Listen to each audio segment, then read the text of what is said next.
Imagine that it's 1994.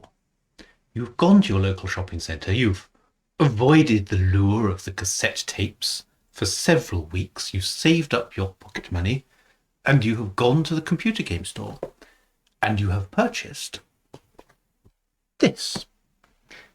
As I did indeed, all those many years ago. Might have been a Christmas or birthday present. I lose track.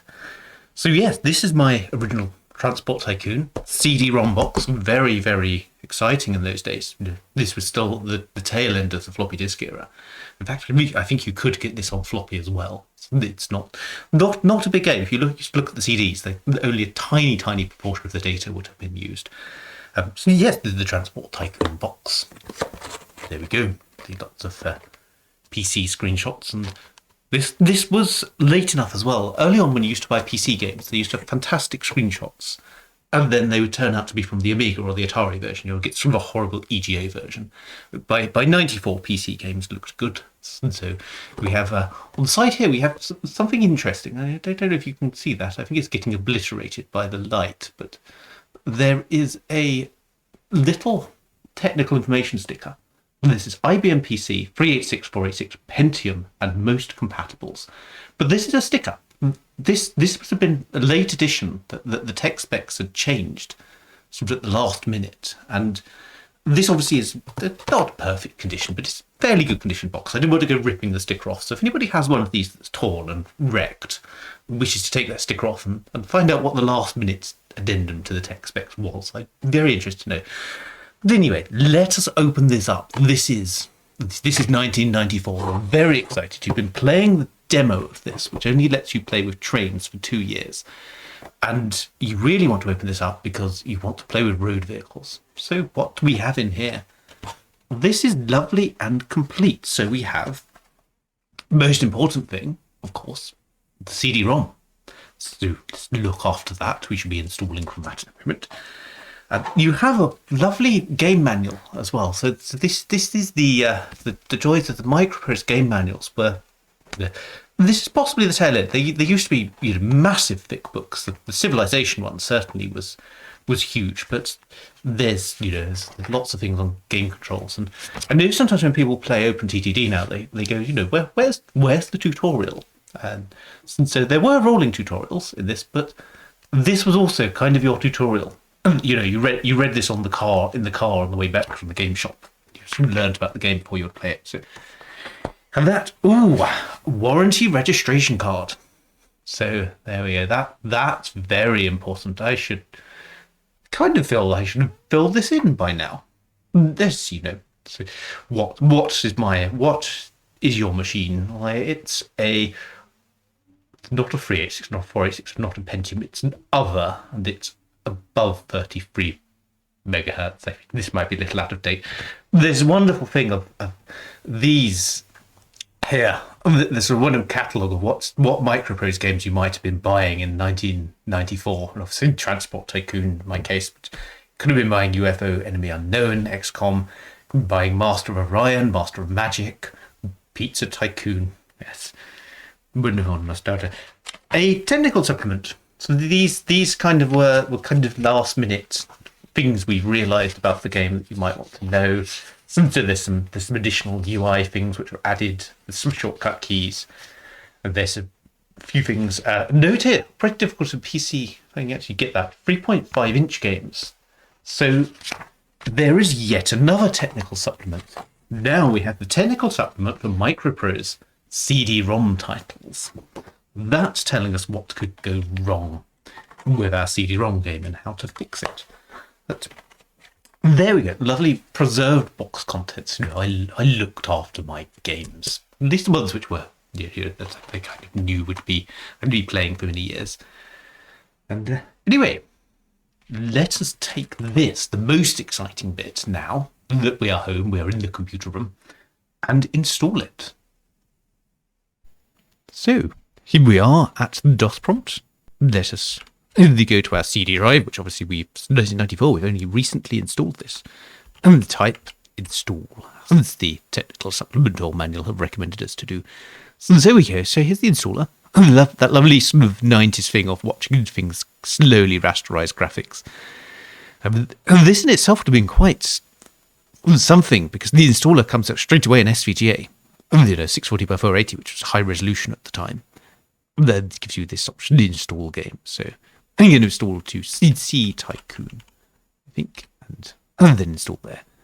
And then this is DOSBox. It's not a real DOS PC, and you will know that by the fact this is going a lot faster than a real CD drive of the era would do, and it's not making all those seeking noises, not making kind of motor noises. Although the motor noises weren't too bad. The early sort of double speed CD-ROMs and quad speed ones, and they were not too bad. It's only the later sort of 52x CD drives which really got that kind of jet taking off thing. This not so much. So you now have the sound configuration. No, I could configure it with my sound card in DOSBox, which will be a fancy sort of all singing, all dancing one. But actually, I'm going to go with what I would have had back when I did this, which was an Aztec Sound Galaxy, which is a Sound Blaster Pro clone. So the Sound Blaster Pro stereo, and then 225.1, where everybody had it, and 8 sound channels. We've got a PC which is faster than 33 megahertz. We can do that. And I don't think I have any stereo problems. And then FM synthesis, of course. MT32s back in the day were very kind of fancied, unobtainable. Maybe you've been to a kind of game shop which would have a PC with an MT32 or LAPC1 in it, but in the home, most people had kind of Sound Blaster clones. And so it had all been glorious. FM synthesis. So let us exit that. So to play now, which indeed is what we wish to do, type trans. So, here we go. It's a lovely long intro sequence, and I think it's unskippable as well. There was a slower time in the 90s you could watch these. This, seeing SVGA graphics, this is really quite something, from going from kind of even as recently as 1990, so it's only sort of 4 years before this came out. You're still quite often buy games, new games, and they would be EGA. Only really 1991 was when low-res VGA, 320 by 240, 320 by 200 VGA, and really started becoming the norm. By 94, it was more the norm, but its SVGA was actually still quite unusual. So let's have a look at what we've got here. So we could set up sort of null modem cables and things like that. We got something interesting. We've got these tutorials and demonstrations. So when you hear some sort of people go, now, let's have one of those. Let's go for tutorial 1.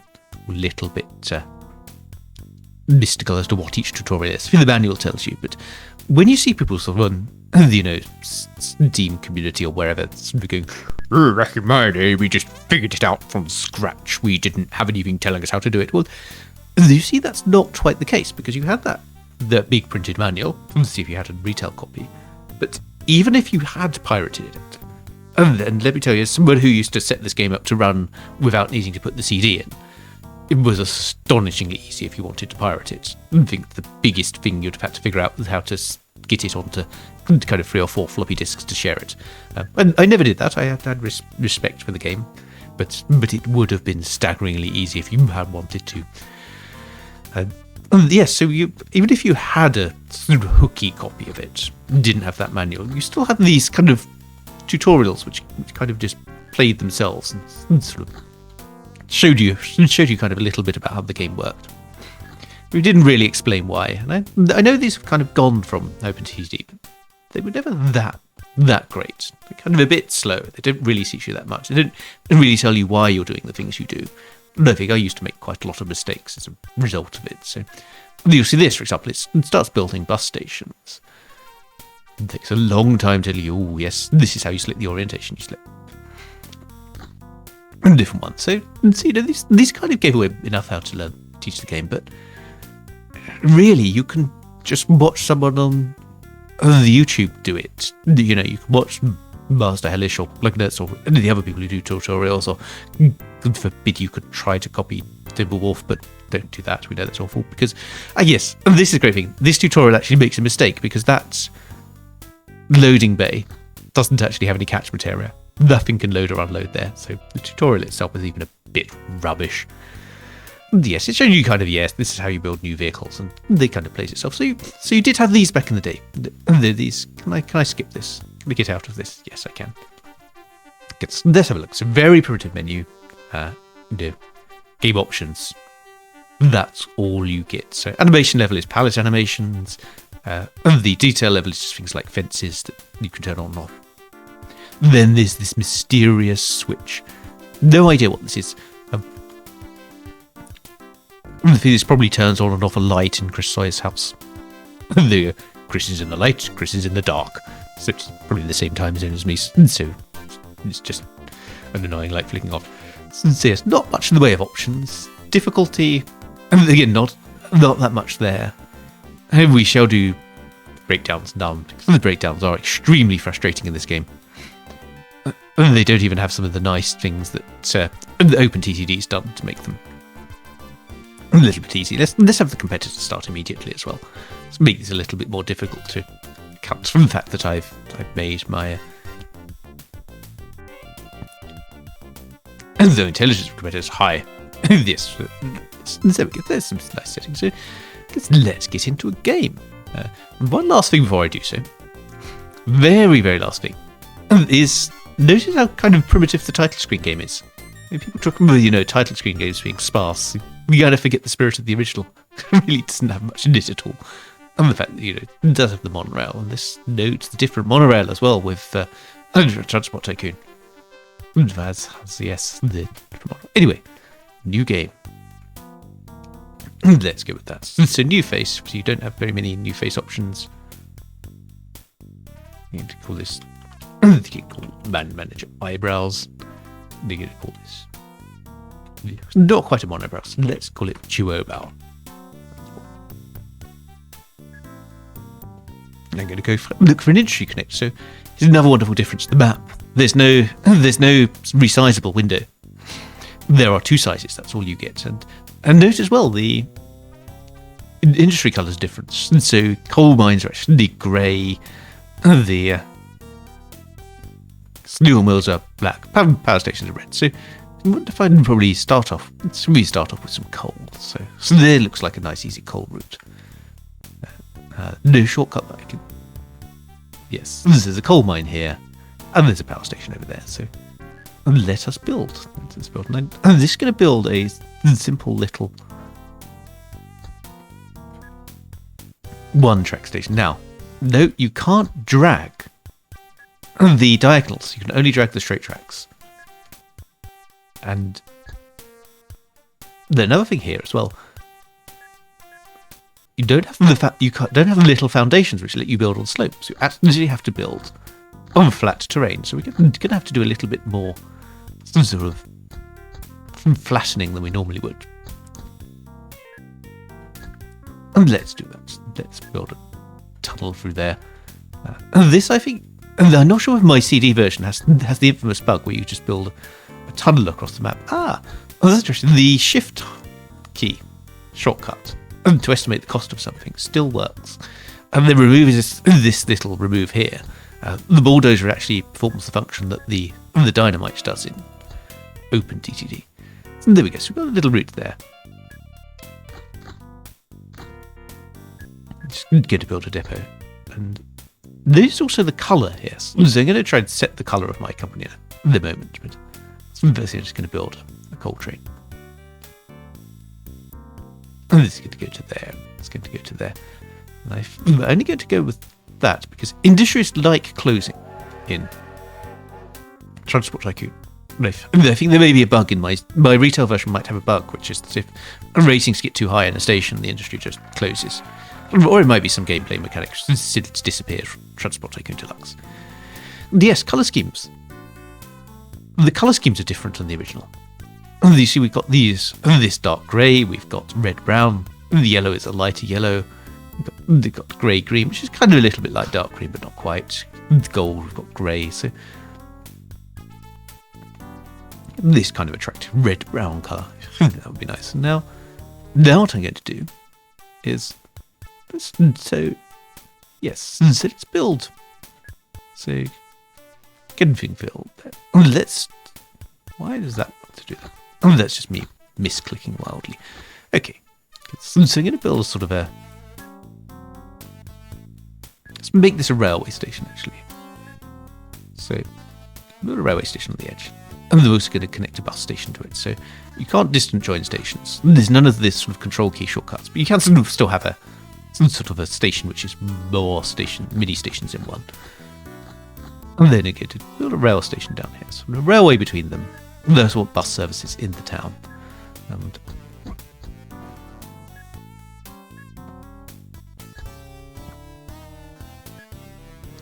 oops. So I'm going to set that up there.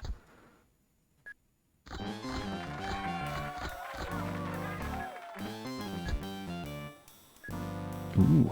Oh, yes, that's my train. I wonder what the AI is doing.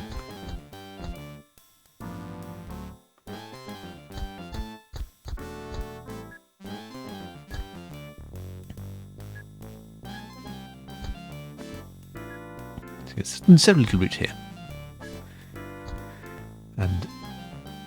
And also, I think I will put some signals on it at some point and run more than one train. But let's set that up. So notice here that the trains actually have the prototypical names. They won't name things like sort of Ginzu A3 or Kirby Pool Tank. And I think actually as well the tank engine is different. It's actually the Jinty class, not the Collet Pannier tank, which is actually the Kirby Pool Tank model. And so we have a few more early vehicles. There's a few vehicles you wouldn't get in the Transport Tycoon Deluxe, therefore OpenTTD. Let's do this. Let's set this going. So you set this with full load orders on both of these. There we go. I'm going to build another one of those. So that means I'm going to need to start signaling now. Signaling. And here we have a fascinating thing with signals. So there's a few things missing that you would be used to from Transport Tycoon Deluxe. Let me show you what those missing things are. So it's going to build this. See, this diagonal track is very tedious to build in Transport Tycoon because you can't drag it. I'm going to build another tunnel. That's going to be a little expensive. So anyway, let's build our signals. So by clicking this again, and I'm just getting this message. And why is that happening? Because two-way signals are the only signals that you get in Transport Tycoon. There is no one-way signal at all. There is just these two-way block signals. And if that's not enough, you can't build them on diagonal track. You can only build them on this straight track. Which means that this is kind of the only... Ooh, the AI is getting busy, isn't it? And this is the only way that you could build double track, is actually to have it single track, and then expand to double track for a single signal block, and then go back to single track. Otherwise, you would just get trains log jamming next to each other. So, okay, so let's build another train. I'm going to do that. Now, I notice I have no clone button, and I can't even do the thing that I would like to do, which is to click on the other train to copy its orders. We have to kind of manually do this. This is partly, if you actually see this in some of Chris Sawyer's games, that there's actually quite a bit of micromanagement involved. I think it's deliberate game design, that you can only sort of get so much before you run out of the ability to micromanage things. So yes, this is doing okay. It's coal, very good. That's high risk because that means that this coal mine may decide to just shut down. But let's see how it goes. Yes, exactly. So as soon as this gets a good rating, it will just shut down. This is the joy of industry it's in. Transport Tycoon. Let's see, that is an interesting feat. Still might increase his production. So, okay. That was maybe the AI still. What's the AI doing? The AI is transporting coal from here. Ratings excellence. So that coal mine's probably in danger of shutting down as well. This is the joy. The utility transport coal, and it just the coal mines just shuts down immediately. So, interestingly little. I don't know if that's a bug or whether that's sort of deliberately evil game design. Sort of. The coal mine just disappears. But that's where you end up sort of doing just passengers, I think. really is the kind of sustainable thing in this. So let's do that. Let's get some passengers going. So this still has some of the same rules, and some sort of frequent service will make your town expand. So let's build an AC Regal and set that going.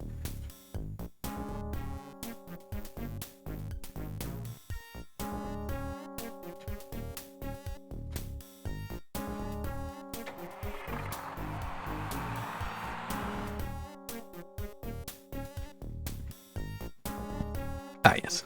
So we'll wait for that to deliver its last load of coal, and then we shall have to sell it. Yes, that's my bus, isn't it? Good. Ooh, that's interesting. Ah, yes, the joy of the AI. You see, it's just terraforming like mad, and then building this lovely. Yes, this is classic transport, like in routes. This is going to build a tunnel, so it's now going to have the problem that its trains are going to get all. Its road vehicles are going to get all smashed up by my trains. Yes, it's sort of. I don't really know what the AI is trying to do here, but whatever it is, it's not working out. Oh yes, they can't. That's annoying. It's built that, so I can't build a bus station there.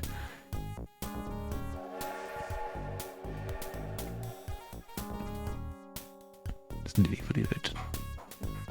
Oh yes, of course, because this is all a signal block. So if I skip that, that should then start moving.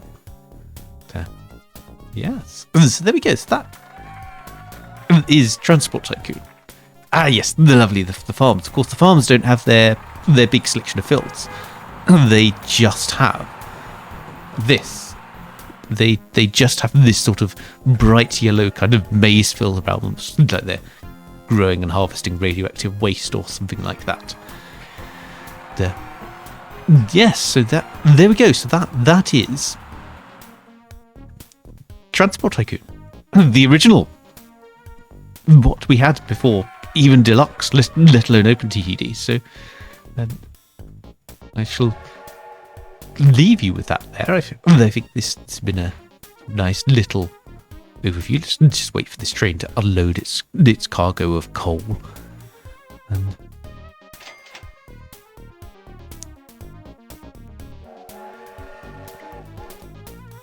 there we go. I shall save that there. Duo rail transport. Maybe I shall come back to it. The disappearing industries kind of do ruin this a little bit, but it means we can only really do passenger routes, which is a bit less fun. So maybe this. I don't know how I never really noticed that back in the day, but I guess. Yes, it just wasn't that because of the game. I just assumed bad things happened because bad things happened.